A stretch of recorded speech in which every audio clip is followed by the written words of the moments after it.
So Christian ಜೊತೆಗೆ ಹಿಂದೂ ಜಾತಿ column ಮಾಡಿರುವಂತ ವಿಚಾರ ಏನಿದೆ, ಸಿಎಂ ಹಾಗೂ ಸಚಿವರ ಸಭೆಯಲ್ಲಿ ಕ್ರಿಶ್ಚಿಯನ್ ಜಾತಿಗಳ ಮಾಹಿತಿಯನ್ನ ಇವತ್ತು ಸಲ್ಲಿಕೆಯನ್ನ ಮಾಡಿಕೊಂಡು ಹಂಚಿಕೊಂಡಿದ್ದಾರೆ. ಹಿಂದುಳಿದ ವರ್ಗದ ಆಯೋಗದಿಂದ ಈ ಮಾಹಿತಿಯನ್ನ ಹಂಚಿದ್ದಾರೆ.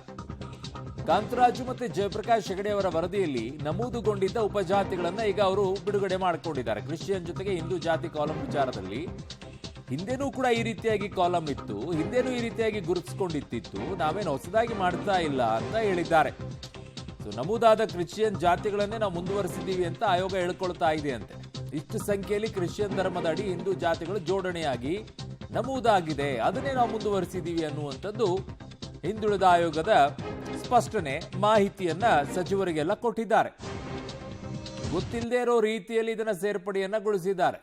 ನೋಡಿ, ಈ ಲೆಕ್ಕಾಚಾರಗಳನ್ನು ಹೇಳ್ತೀವಿ ನಿಮಗೆ. ಆದಿ ಆಂಧ್ರ ಕ್ರಿಶ್ಚಿಯನ್ನು 15,739 ಅಂತೆ, ಆದಿ ದ್ರಾವಿಡ ಕ್ರಿಶ್ಚಿಯನ್ನು 52,179, ಬಣಜಿಗ ಕ್ರಿಶ್ಚಿಯನ್ನು 1,674, ಬೆಸ್ತರು ಕ್ರಿಶ್ಚಿಯನ್ 1,518. ಈ ರೀತಿಯಾಗಿ ಸಾಲು ಸಾಲು ಪಟ್ಟಿಯನ್ನ ಮಾಡಿಕೊಟ್ಟಿದ್ದಾರೆ.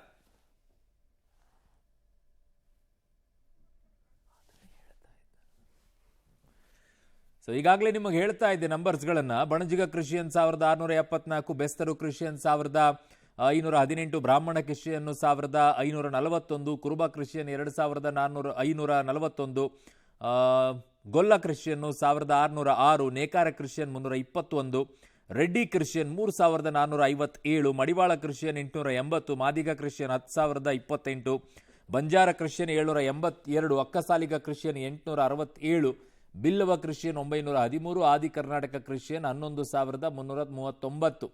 ಒಟ್ಟು ಲೆಕ್ಕಾಚಾರಗಳ ಪ್ರಕಾರವಾಗೋದಾದ್ರೆ 1,00,000ಕ್ಕೂ ಅಧಿಕ ಜನ ಕ್ರಿಶ್ಚಿಯನ್ಗೆ ಕನ್ವರ್ಟ್ ಆಗಿರುವಂಥವ್ರು ಇದ್ದಾರೆ. 1,00,000ಕ್ಕೂ ಅಧಿಕ ಜನ, ಇದು ಲೆಕ್ಕಾಚಾರಗಳಲ್ಲಿ ಬರ್ತಾ ಇರೋದು. ಇದಕ್ಕಿಂತಲೂ ಕೂಡ ಹೆಚ್ಚು ಕನ್ವರ್ಟ್ ಆಗಿರುವಂಥವ್ರು ಇದ್ದಾರೆ. ಆದರೆ ಬರೀ ಕ್ರಿಶ್ಚಿಯನಿಗೆ ಕನ್ವರ್ಟ್ ಆಗಿರುವಂಥವ್ರ ಲೆಕ್ಕ ಮಾತ್ರ ಯಾಕೆ ಕೊಡ್ತಾ ಇದ್ದೀರಾ? ಹಿಂದೂಗಳು ಎಷ್ಟು ಜನ ಮುಸ್ಲಿಮಿಗೆ ಕನ್ವರ್ಟ್ ಆಗಿದ್ದಾರೆ, ಮುಸ್ಲಿಮರು ಎಷ್ಟು ಜನ ಕ್ರಿಶ್ಚಿಯನಿಗೆ ಕನ್ವರ್ಟ್ ಆಗಿದ್ದಾರೆ, ಮುಸ್ಲಿಮರು ಎಷ್ಟು ಜನ ಹಿಂದೂಗಳಿಗೆ ಕನ್ವರ್ಟ್ ಆಗಿದ್ದಾರೆ, ಜೈನರಿಗೆ ಎಷ್ಟು ಕನ್ವರ್ಟ್ ಆಗಿದ್ದಾರೆ? Why only Christian? ಯಾಕೆ ಸಮಾನತೆಯ ಬಗ್ಗೆ ಮಾತನಾಡುವಂಥವ್ರು ಕೇವಲ ಒಂದು ಕಡೆಗೆ ಮಾತ್ರ ತೋರಿಸ್ತಾ ಇದ್ರೆ ಅದು ಸಮಾನತೆ ಹೇಗಾಗುತ್ತೆ? ತೋರಿಸ್ಬಿಡಿ. ಎಷ್ಟು ಜನ ಜೈನಿಗೆ ಕನ್ವರ್ಟ್ ಆಗಿದ್ದಾರೆ, ಎಷ್ಟು ಜನ ಮುಸ್ಲಿಮಿಗೆ ಕನ್ವರ್ಟ್ ಆಗಿದ್ದಾರೆ, ಎಷ್ಟು ಜನ ಮುಸ್ಲಿಮರು ಕ್ರಿಶ್ಚಿಯನಿಗೆ ಕನ್ವರ್ಟ್ ಆಗಿದ್ದಾರೆ, ಎಷ್ಟು ಜನ ಕ್ರಿಶ್ಚಿಯನ್ಸ್ ಹಿಂದೂಗಳಾಗಿ ಕನ್ವರ್ಟ್ ಆಗಿದ್ದಾರೆ ಅಥವಾ ಮುಸ್ಲಿಮರಾಗಿ ಕನ್ವರ್ಟ್ ಆಗಿದ್ದಾರೆ. ಇವೆಲ್ಲ ಲೆಕ್ಕ ಬರಬೇಕಲ್ಲ. ಬರೀ ಹಿಂದೂಗಳು ಮಾತ್ರ ಕ್ರಿಶ್ಚಿಯನ್ ಆಗಿ ಕನ್ವರ್ಟ್ ಆಗಿರೋ ಲೆಕ್ಕ ಯಾಕೆ ಕೊಡ್ತಾ ಇದ್ದೀರಾ? ಏನು ಉದ್ದೇಶ ನಿಮ್ಮದು? ಈ ಪ್ರಶ್ನೆಯನ್ನ ಈಗ ಬಹುತೇಕವಾಗಿ ಎಲ್ಲರೂ ಕೂಡ ಕೇಳ್ತಾ ಇದ್ದಾರೆ. ಇದಕ್ಕೆ ಸರ್ಕಾರ ಉತ್ತರವನ್ನು ಕೊಡಬೇಕಾಗಿದೆ.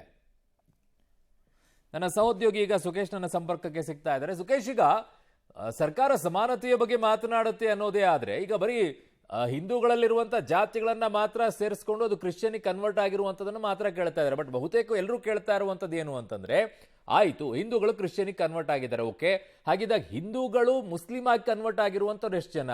ಮುಸ್ಲಿಮರಲ್ಲಿ ಮೂಲ ಹಿಂದೂಗಳು ಎಷ್ಟು ಜನ ಇದ್ದಾರೆ? ಮುಸ್ಲಿಮರು ಎಷ್ಟು ಜನ ಕ್ರಿಶ್ಚಿಯನಿಗೆ ಕನ್ವರ್ಟ್ ಆಗಿದ್ದಾರೆ? ಕ್ರಿಶ್ಚಿಯನ್ ಎಷ್ಟು ಜನ ಬೇರೆ ಕನ್ವರ್ಟ್ ಆಗಿದ್ದಾರೆ? ಇದು ಸಮಾನತೆ ಬರುತ್ತೆ.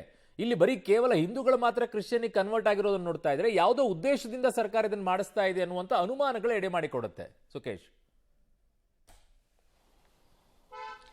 ಅರುಣ್, ಹಾಗೆ ನೋಡಕ್ ಹೋದ್ರೆ ಕಳೆದ ಬಾರಿಯ ಸಮೀಕ್ಷೆಯಲ್ಲಿ ಮುಸ್ಲಿಮರಲ್ಲಿ ಹಿಂದೂ ಜಾತಿ ಆಧಾರಿತ ಮುಸ್ಲಿಮರು ಯಾರು ಕೂಡ ತಮ್ಮ ಹೆಸರನ್ನು ನೋಂದಾಯಿಸಿಕೊಂಡಿಲ್ಲ ಅನ್ನುವಂಥದ್ದು ಒಂದು ಕಡೆ, ಅಥವಾ ಹಿಂದೂಗಳಲ್ಲಿ ಮುಸ್ಲಿಮರಿಂದ ಬಂದು ನಾವು ಹಿಂದೂಗಳಾಗಿದ್ದೀವಿ ಅನ್ನುವ ಮೂಲ ಮುಸ್ಲಿಂ ಈಗ ಜಾತಿಯಲ್ಲಿ ಇದು ಅನ್ನೋದು ನಮೂದಿಸಿಲ್ಲ ಅನ್ನೋದೊಂದು ಕಡೆ. ಹಾಗಾಗಿ ಆದರೆ ಕ್ರಿಶ್ಚಿಯಾನಿಟಿಯಲ್ಲಿ ಗುರುತಿಸಿಕೊಳ್ಳುವಂಥ ವಿಚಾರದಲ್ಲಿ ಅಥವಾ ಕ್ರಿಶ್ಚಿಯನ್ ಧರ್ಮಕ್ಕೆ ಮತಾಂತರ ಆದವರಲ್ಲಿ ತಮ್ಮ ಮೂಲ ಜಾತಿಯ ಜೊತೆಗೆ ಕ್ರಿಶ್ಚಿಯಾನಿಟಿಯನ್ನು ಗುರುತಿಸಿಕೊಳ್ತಾ ಇರುವಂಥವ್ರು, ಅಂದರೆ ಮತಾಂತರ ಆಗಿರುವಂತಹ ಕ್ರಿಶ್ಚಿಯನ್, ಮೂಲ ಜಾತಿಯಿಂದ ಜೊತೆಗೆ ಗುರುತಿಸಿಕೊಂಡು ಆಗ್ತಿರುವಂಥ ಕ್ರಿಶ್ಚಿಯನ್, ಇದನ್ನ ಜಾಸ್ತಿ ಮೆನ್ಷನ್ ಮಾಡಿದ್ರು ಅನ್ನುವಂಥದ್ದು ಇವ್ರನ್ನ ತಮ್ಮ ಸಮೀಕ್ಷೆಯಲ್ಲಿ ಕೂಡ ಅದನ್ನ ಎಂಟ್ರಿ ಮಾಡ್ಕೊಂಡು ಹೋಗಿದ್ದಾರೆ. ಹಾಗಾಗಿ ಅವರು ಮೂಲ ಜಾತಿಯನ್ನು ಬಿಟ್ಕೊಡ್ಲಿಕ್ಕೆ ಸಿದ್ಧರಿಲ್ಲ, ಕ್ರಿಶ್ಚಿಯನ್ ಧರ್ಮವನ್ನು ಅನುಸರಿಸ್ತಾ ಇದೀವಿ ಅಂತ ಹೇಳೋದನ್ನ ಬಿಡ್ಲಿಕ್ಕೂ ಸಿದ್ಧರಿಲ್ಲ.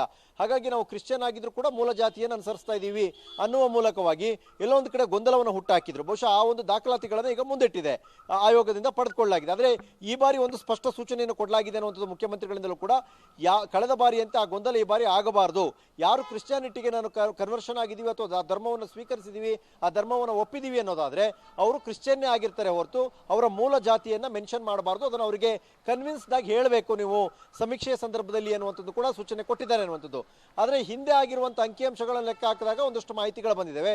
ಅದೇ ರೀತಿಯಲ್ಲಿ ಬೇರೆ ಬೇರೆ ಧರ್ಮದಿಂದ ಕನ್ವರ್ಷನ್ ಆದವರು, ಬೇರೆ ಬೇರೆ ಧರ್ಮಕ್ಕೆ ಹೋದವರು ತಮ್ಮ ಮೂಲ ಧರ್ಮ ಅಥವಾ ಮೂಲ ಪಂಗಡ ಅಥವಾ ಮೂಲ ಜಾತಿ ಅನ್ನೋದೇನಾದ್ರೂ ಆ ಧರ್ಮದಲ್ಲಿದ್ರೆ ಅದನ್ನು ಯಾಕೆ ಗುರುತಿಸಿಲ್ಲ ಅನ್ನೋದು ಕೂಡ ಪ್ರಶ್ನೆ ಸಹಜ. ಆದ್ರೆ ಆ ರೀತಿ ಅವ್ರು ಯಾರು ಗುರುತಿಸ್ಕೊಂಡಿಲ್ಲ ಅನ್ನುವಂಥ ಸಮಜಾಯಿಷಿ ಆಯೋಗ ಕೊಡ್ತಾ ಇರುವಂಥದ್ದು. ಅವರನ್ನು ಓಕೆ ಸುಖೇಶ್, ನಿಮ್ಮೆಲ್ಲ ಮಾಹಿತಿಗೆ ಧನ್ಯವಾದಗಳು. ಅವರು ಗುರುತಿಸ್ಕೊಂಡಿಲ್ಲ ಅಂತಂದ್ರೆ ಕ್ರಿಶ್ಚಿಯನಿಗೆ ಕನ್ವರ್ಟ್ ಆದ್ಮೇಲೆ ಅದನ್ನು ಕ್ರಿಶ್ಚಿಯನ್ ಅಂತಾನೆ ಇಡಬೇಕು. ಹಾಗಿದ್ದಾಗಿ ಸರ್ವೆ ಮಾಡಿದಂಥವ್ರೆ ಎಡವಟ್ಟು ಮಾಡಿರೋದು. ಅವ್ನು ಕ್ರಿಶ್ಚಿಯನಿಗೆ ಕನ್ವರ್ಟ್ ಆದ ನಂತರ ಮೂಲವಾಗಿರುವಂಥ ಅವನ ಜಾತಿಯನ್ನು ಎದಕ್ರಿ ಸೇರಿಸಬೇಕು? ಎಡವಟ್ಟು ಮಾಡಿಕೊಂಡು ಗೊಂದಲ ಎಬ್ಬಿಸುವಂಥ ವಿಚಾರಕ್ಕೆ ಮಸ್ಟ್ ಆ್ಯಂಡ್ ಶುಡ್ ಇದನ್ನು ತೆಗೆದುಹಾಕಬೇಕು. ಅವ್ನಿಗೆ ಕ್ರಿಶ್ಚಿಯನ್ ಅಷ್ಟೊಂದು ಇಷ್ಟ ಆಗೋದಾದ್ರೆ ಹೋಗ್ಲಿ ಅವನು. ಇಲ್ಲಿ ಯಾಕೆ ಆ ಜಾತಿನೂ ಸೇರ್ಕೊಂಡ್ಬಿಟ್ಟು ನಂಗೆ ಇದು ಬೇಕು ಅದು ಬೇಕು ಅನ್ನೋದು? ಒಂದು ಇಲ್ಲಿರಬೇಕು, ಇಲ್ಲ ಆ ಕಡೆಗೆ ಹೋಗ್ಬೇಕು. ಎರಡರಲ್ಲಿ ಒಂದು ಡಿಸೈಡ್ ಮಾಡಬೇಕು.